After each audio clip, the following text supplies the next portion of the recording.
On this planet, for every human being, there are approximately 2.5 million ants. They are Earth's silent engineers, with a combined mass that exceeds that of all humans. They live under our feet, in our walls, and we rarely think of them as a threat. But what would happen if these 20,000 trillion insects stopped fighting each other? What if they were suddenly given a global hive mind and a single command? End humanity. This is not a cheap science fiction story. It's a potential extinction scenario. Today on What If, we will explore the three phases of this unimaginable conflict: the infiltration, the blockade, and the biological siege. Prepare for the day nature decides we are no longer welcome. Before we talk about the collapse, let's understand their power. Individually, an ant can lift 50 times its own weight.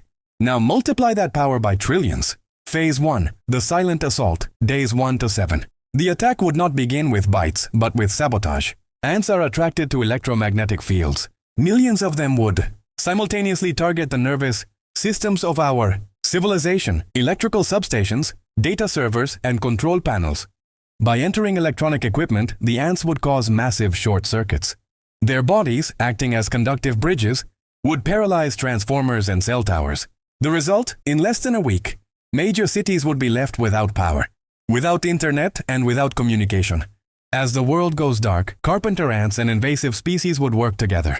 They would begin to excavate massive tunnels and weaken the bases of wood, insulation, and soft concrete. Bridges, wooden houses, and buildings with shallow foundations would begin to fail structurally. The infrastructure would crumble from below. Once inside warehouses, the ants would focus on food. Most of our storage facilities are not sealed against an assault of this magnitude. Tons of grain, sugar, and any non-perishable goods would be quickly contaminated or devoured. Humanity's food supply, already affected by the lack of transport and electricity, would be compromised in just 7 days, causing widespread. Phase 2. The road blockade and chaos, days 8 to 15. With the power down, the attack becomes physical and organized. Billions of ants from digging and fire species would unite to form massive mounds on roads, runways, and railways. These mounds, created at lightning speed, would serve as natural barricades, stopping all ground transportation. Even water would be a challenge. Ants, like fire ants, are experts at forming living rafts by interweaving their bodies. These gigantic biological bridges could cross rivers and canals, spreading the war to islands and isolated areas, making escape via waterways impossible. This is when humans would attempt an organized counterattack. But the ants' guerrilla warfare is brutal. If one red ant bites and stings, trillions more would do the same simultaneously.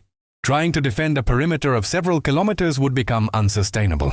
Any equipment left behind, from tires to tents, would be immediately consumed or dismantled. Phase 3. The biological siege, days 16 to 30 or plus. By day 16, humanity would be cornered. The final attack would be direct and personal. The billions of ants, especially the venomous or acidic ones, would assault en masse.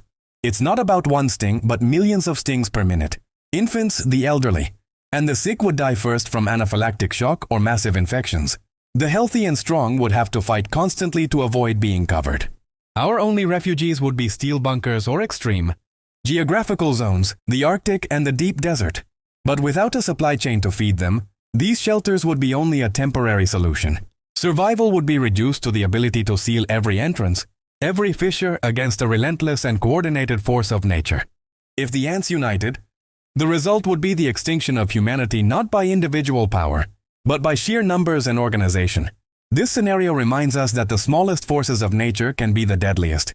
Luckily, ants have better things to do, like fighting each other. Do you think we could survive the Hive War? Let us know your opinion in the comments. If this scenario made you think, like and subscribe so you don't miss our next video. What would happen if gravity suddenly doubled?